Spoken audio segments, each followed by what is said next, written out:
Right, if you just like to introduce yourself to the audience. So I'm Olivier Leonardi and I'm the art director on Brink. Okie dokie. And so, as an art director, what exactly are your principal jobs? Exactly where do you fit into the designing of the game and the making of the game? Well, it depends on when you join basically a project. If it's at the very beginning, what you have is just kind of a base of a story, some element of gameplay mechanics, but basically all comes from the story and the setting. And for Brink, I joined Splash Damage in March 2008, and basically it was just a base for the whole storyline. And when I went for my first interview, the stuff was so inspiring that I straight away I had the kind of the style of the game, because the whole everything I read about the game was just so awesome, so unique. Basically you had already a base of something being super unique, even before you talk about any kind of stylization, stuff we kind of came after that. Okay. And what were the actual artistic influences behind the look of Brink? Because it's got a very distinctive look. Yeah. There's the photorealism aspects, and how does that happen? When I talked in the past about hyper-realism, which is an artistic trend.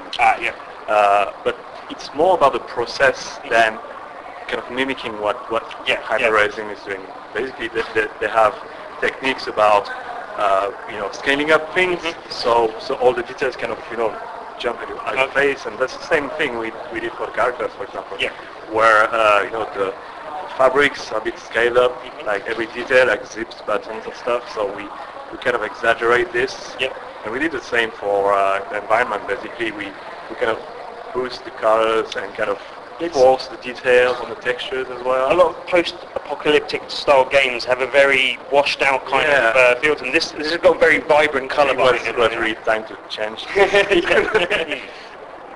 The idea about Brink was, there was two things that kind of motivate the art style. One was, it's a new IP. You have to kind of attract people's interest so even from the first screenshot we're releasing, you see that that's really different from what I saw in the past in first person shooters. And the second one is, I thought that the industry and the audience is kind of mature enough to kind of accept kind of different styles.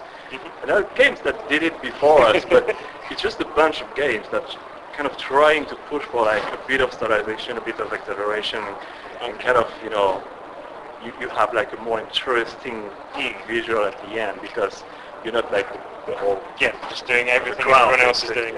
Well, first of all, were you responsible for the concept art that we've seen as well, or is that sort of your department? It's the first phase was we kind of with the concept art department had like a phase with a lot of mood paintings, kind of set the context, trying to get the atmosphere of the game. And in Brink you have like a really kind of clean part of the island, and you have like a really slummy, rusty, so there's the security forces and exactly. The security are kind of defending the kind of clean, pristine, white part of the arc, and resistance are fighting for more space, more land, because they are packed in those kind of container sort of slums that we've seen, and the level that's on the container city is like right in the middle of like the massive slum that kind of expanded without out of control. So after this kind of mood painting phase, we try to work closely with the level designer. So when they block out the maps, they already have like an idea what's going to be the map, and then artists can kind of take this kind of level design block out and paint over it, so you have actually accurate volumes for the future map. So it's not just, you don't just do the concept art and then hand that over to the game developers. There's a lot of back and forth between you guys, sort of working it out between you basically. An advantage at Splash Damage is that the maps are playable at a very, very early stage, so we kind of test. We even test like the weapon and weapon functionalities without having the final models. We kind of block out the models. We ask the animator to kind of solve all the animation constraints and test everything in the game with like grey boxes. But even like in a game with grey boxes, you can have some fun like multiplayer. Then you have to dress the set. Like put everything on it and make it look good. Exactly. And that's kind of, I guess, your responsibility then. Yeah. So who decides on the art direction of the game? Is that something that you would actually say this is the direction I want to take it, or is it something that's dictated to you and you have to live with what they decide? That's what I did this time, because as you know, the project was starting and I had really nice French word carte blanche, which is really, really good for an art director. You know that you're going to be able to do anything you want, basically. Yeah, it's nice not to have constraints on your vision. Exactly. Of what you'd like to do. In the past, I worked in companies where there was a legacy for the brands I was working on, so you had to respect some rules, basically. The stylization is, it's just kind of make something different from any other shooter and make it look good.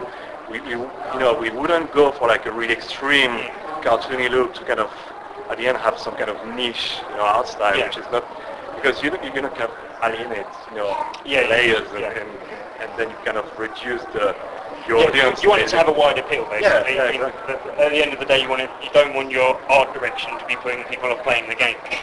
Okay, and so as an artist, what do you like to design in games? What do you like designing characters or weapons or levels, or what aspects really interest you and really?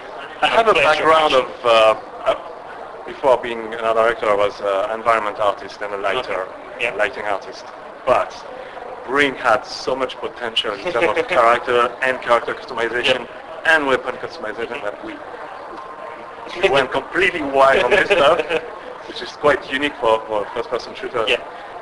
Even more when you're not. But I mean, you can't see your character. Yeah. Well, you talked about the customization style, and obviously that feeds slightly into the way the game that your body type makes a difference. So the way you look actually affects the way you play as well, which is unique for a game. There's those three body types that affect the way you play, but a lot of the customization is purely cosmetic. Just kind of dressing the character. Is that something where you're pleased that there's that level of creativity and that you can freely do whatever you need to do with all the stuff, or is it a bit scary and daunting when they're saying we want to do millions of things and you need to design it all and it all needs to fit within this world? It can become scary, but you have to kind of keep it in control, and basically you know that if you establish a visual style, you just don't want it to be destroyed, because you're going to have to model like 50 jackets. It's going to be jacket 45 is going to look like jacket 46. So we actually went for like really specific archetypes for everything. We defined 10 archetypes for each faction, and basically making them really interesting and appealing to the player. But then you can kind of mix and match everything after that. You have those 10 established archetypes look good from the start. So whatever you do with them, they're still going to look good. They're still going to look good, really but destroy. you can just move things around. You can't really destroy the art style. That's how we kind of kept it in control, basically. Nice, brilliant. Okay, well, thank you very much for your time. It's very interesting. We're really looking forward to the game, and a lot of that is down to the look of it. That's obviously one of the things that drew us in as well. So, and that's down to you, Joe. Thank you very much. Thank you very much.